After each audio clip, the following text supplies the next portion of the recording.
बाळांनो, आपल्या मराठी भाषा विषयाचा जो 18वा घटक आहे त्या घटकाचं नाव आहे वदनी कवळ घेता. या लग्नाच्या सोहळ्यांमध्ये अन्नाची एवढी नासाडी होते, इतकी नासाडी होते, तर ज्याचं मन भावनाशील आहे ना तो अन्नाच्या नासाडीला कधीच सहन करणार नाही. तुम्ही सुद्धा मोठे होऊन समाजाच्या उपयोगी पडणार आहात. मग तुम्ही सुद्धा असं अन्न वाया घालवणार का? नाही. तर आपल्याला या पाठाच्या माध्यमातून एक चांगला संदेश देण्यासाठी 7वीचे हे विद्यार्थी तुमच्या समोर नाटकाच्या माध्यमातून वदनी कवळ घेता हे नाट्य सादर करणार आहेत. शेतकरी उन्हामध्ये राबतो, अन्न उगवतो, परंतु लग्नाच्या पंक्तीत आपण या अन्नाचा नाश करतो, नासाडी करतो. हे नाटकाच्या माध्यमातून समजून घेऊया. आपण डोळे उघडूया. जेवढी असेल गरज पोटाला तेवढेच घ्या लग्नाच्या ताटाला. आलं लक्षात? चला नाटक आपण बघूया. आता आम्ही नाटकाला सुरुवात करणार आहोत. त्याच्या अगोदर मी सर्वांची ओळख करून देतो. आम्ही आमचे प्रिय व आवडते राजभर सर यांचे आभार व्यक्त करतो. त्यांनी आम्हाला संधी दिल्याबद्दल आमची पूर्ण टीम त्यांची आभारी आहे. आता आम्ही नाटकाला सुरुवात करणार आहोत.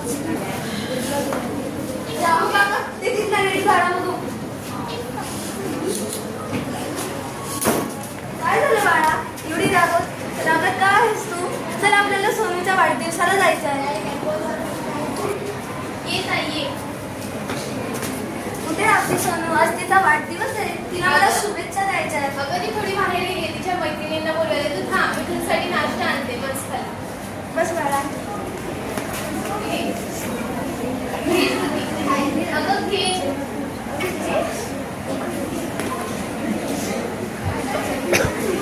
अगं खा ना.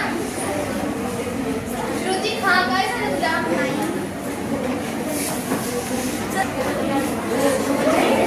अगं श्रुतीला काय झालंय? ती बोलत नाहीये काही. किती रुसून बसलीये, तिने काही खाल्लंही नाही. सकाळपासून तुझा चेहरा उतरलेला की तुला जेवण देते तर खा ना. काय ती? जाऊ दे तिला. तिच्यासाठी केक घेऊन जा घरी खायला. वातरलीस का? एवढा महागा मोलाचं अन्न बेसिक मध्ये टाकून दिलं. खाल्लं देखील नाही. येऊ दे तुझ्या बाबांना सांगते. मी तिला माझ्या बहिणीच्या मुलीच्या वाढदिवसाला घेऊन गेलेली, तेव्हा तिने महागा मोलाचं अन्न फेकलं. समजत नाही का तुला? अन्न वाया घालवायचं नाही. आम्ही टीव्ही. मी निवेदक. श्रुती, चल आपण टीव्हीवरच्या बातम्या बघूया. नमस्कार. आजच्या ताज्या बातम्या. मेडिकलमधील काही मुलींना प्रोटीन्स आणि विटॅमिन्स न मिळाल्याने त्यांची वाढ पूर्णपणे झाली नाही. कारण त्यांना अन्न पुरवठा पूर्णपणे झाला नाही. त्यांना कुपोषण नावाचा आजार झाला आहे. तिथे जायला रस्ता नाही, तर तिथे शेती पण करता येत नाही. कुपोषण म्हणजे काय हो? अगं तू ज्यांचे पोट मोठे असतात किंवा त्यांच्या तोंडावर मासे पण करतात असे मुलं मासे पाहिले आहेत का? त्यांना कार्बोहायड्रेट, प्रोटीन्स, विटामिन्स मिळत नाही त्यांच्या शरीराला, म्हणून त्यांची वाढ होत नाही. हो ते जाऊ द्या. आता रोहित भाऊजींचं लग्न आहे, चला बघू.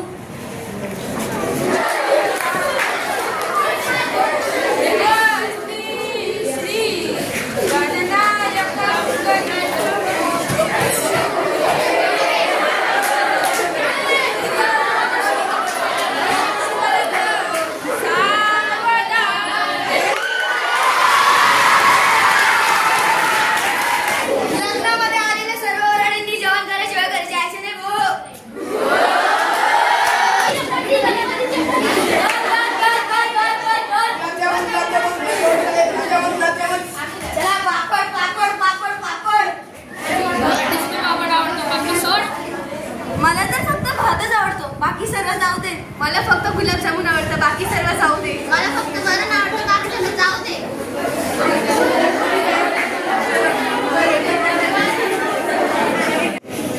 अरे बापरे, किती अन्न वाया घालवलं. बघ बाळा, एकीकडे लग्नात थोडं अन्न वाया घालवलं आणि एकीकडे या बिचाऱ्यांना तेवढंही भेटत नाही. आपला शेतकरी उन्हात आणत इतका राब राबतो आपण आणि आपल्याला त्याच्या अन्नाची काहीच काळजी नाहीये. खूप वाईट परिस्थिती. हो बाबा, मला माफ करा.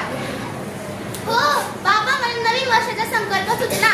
मी यापुढे अन्न कधीही वाया घालवणार नाही आणि ताटात शिल्लक सोडवणार नाही.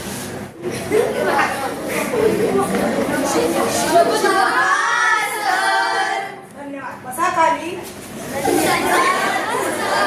विद्यार्थी मित्रांनो, मी दिलेला उपक्रम तुम्ही राबवला का? नाही सर. श्रुती बाळा, दाखव उपक्रम. आपण आपल्या कार्यक्रम किंवा लग्नामध्ये अन्नाची जितकी गरज आहे तितके जेवण केलं तर अन्नाची नासाडी होत नाही आणि अन्न वाचतं. आणि जे अन्न उरतं ते आपण गरजूंना दिलं पाहिजे, जेणेकरून त्यांचं पोट भरेल. शेतकरी शेतात राबतो व अन्नधान्य पिकवतो, पण आपण त्या अन्नाचा अपमान करतो. म्हणून यापुढे आपण एक नवा संकल्प तयार करूया. पाण्यात घेतलेले अन्न टाकू नये. चला मित्रांनो, आपण सोबत येऊन बोलूया. वदनी कवडगे. वदनी कवडगेचा नाम घ्या मातृभूचे, सहज स्मरण होते